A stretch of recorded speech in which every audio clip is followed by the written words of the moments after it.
Hey guys, this is Amy and Curtis, and today we're going to do a conversation that one of our listeners actually suggested to us. So who was that?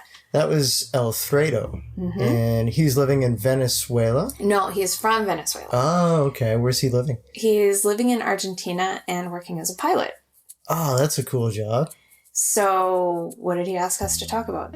Well, because he is a pilot, he asked us to talk about some of our experiences in airports. And specifically, doing it in another language. Yeah, this can be tricky at times. Yeah, so if you guys have been listening to the podcast for a while, you're going to know that we've done quite a bit of traveling. I mean, where have we been? We went to Hawaii. Yeah. We've been to California. We've been to Costa Rica. Yeah, Costa Rica, Nicaragua, Panama, Ecuador. And upcoming, we have a trip planned to Ecuador again and to Colombia. And this next vacation is going to be 3 months. And I think we might be able to, this time when we go to the airports, we might actually have an experience to do the whole process of the customs and like checking in with the customs agent and getting your passport stamped and stuff. I think we might be able to do it completely in Spanish this time. Yeah, I'm feeling a little more confident, that's for sure. Yeah, so the last times that we've traveled, we've really had a fairly limited level of the language. Yes. You know, because I know when we came back from Ecuador, after I had been there for 6 weeks, I was still just a beginner. Looking back now, I thought I was better then than I was, but looking back now, I can see it was pretty basic. And I was basic. You were like a newbie. You knew words. You didn't know grammar, how to put anything together. Okay, so we have a couple of stories. We'll talk about two that are related to airport travel specifically. Yes. And the third one is still, it's when you need to communicate certain and specific information, but it's actually related to a surfboard rental. Okay. So, but we kind of thought it was on the same note, because you're having to communicate something in a non-native language with whatever words you have. Yeah. So what was the first experience that we had where we had to find out certain information and the person that we were talking to didn't know English? We experienced this in Panama. Panama City, and we were flying to a different part of Panama. Yeah, so we came in on an international flight. Yeah. And we had landed, and there was about, I think, an hour and a half layover in between our flights. And we had to find the domestic flight connection. Yes. So a domestic flight is a flight within the country.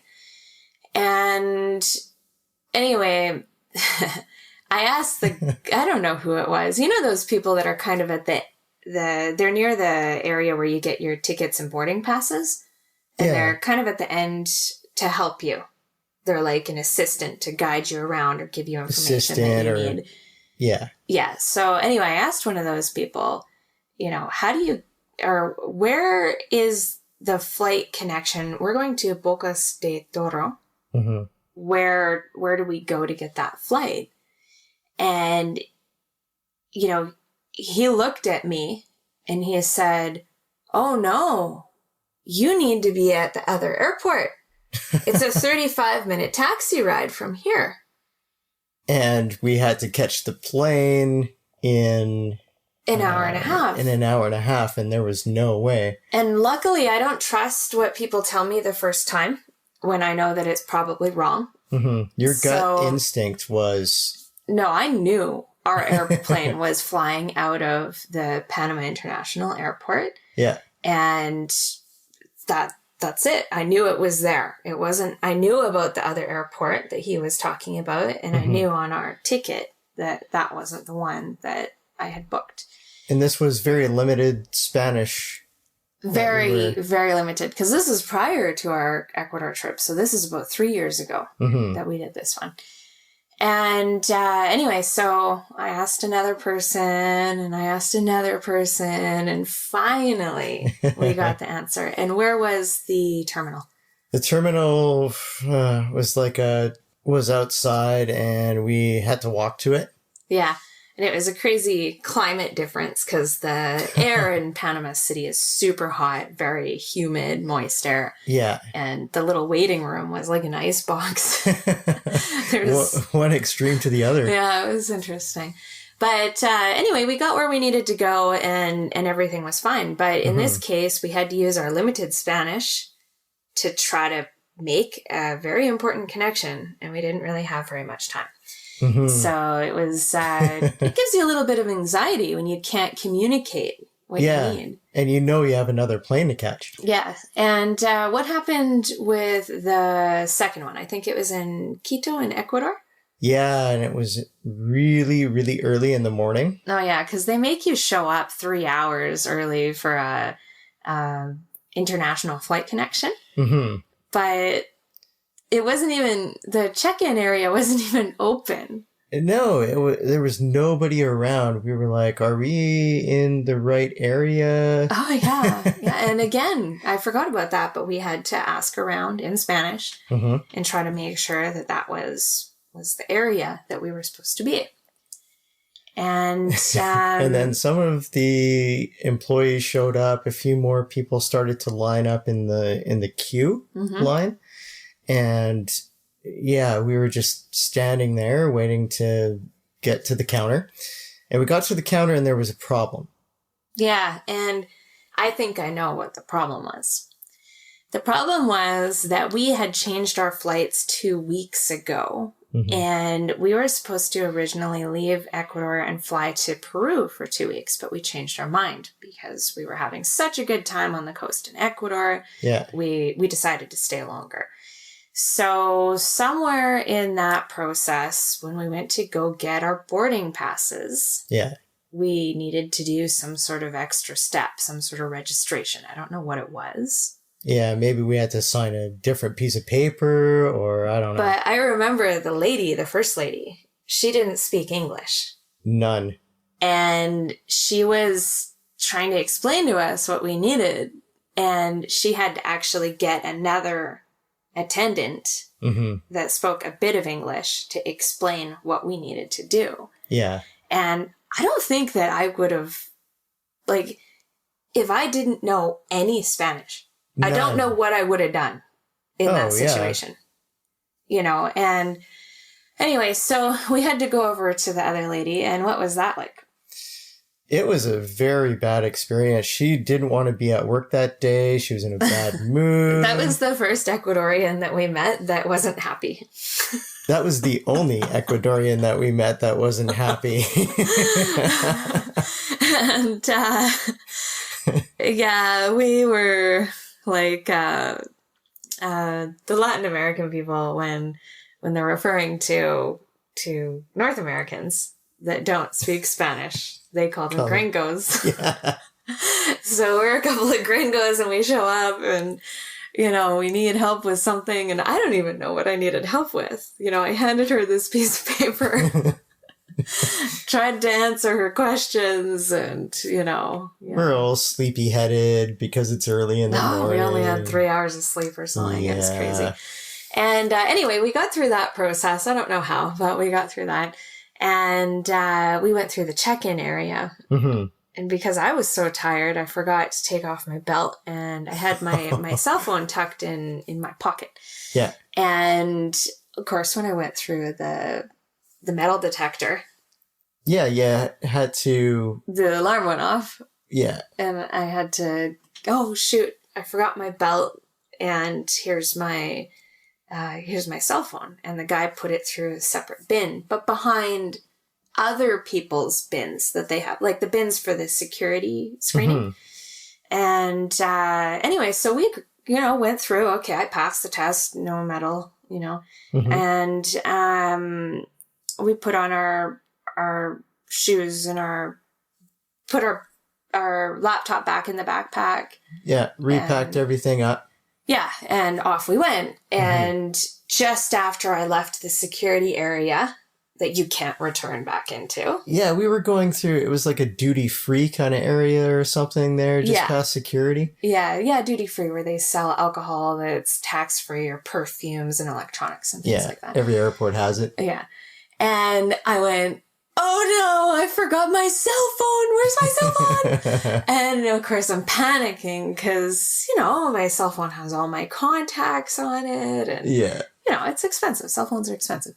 And so anyway, I found the first security guy, or I think he was maybe a janitor or something like that. Oh, yeah. And I had to communicate what I forgot in the security area in Spanish. In Spanish. And he took us back through and it got us to the security area again. Yeah, and the security agents were, they were funny. Yeah, they were actually joking around with prank on They you. knew what I was looking for. They knew my phone, and they were asking me to describe it. So anyway, I was like, well, it's a black phone. I'm using very, very simple words because that's all I knew. And the guy asked me, and I think he was just doing it just to get that confused look on my face of like, what? What did you just ask me? But he asked me if it was a light black cell phone or a dark black cell phone. Yeah. And of course, there's no such thing. Black is black. Right? Yeah. And, it was funny, but then he laughed and he just laughed at me and handed it back to me.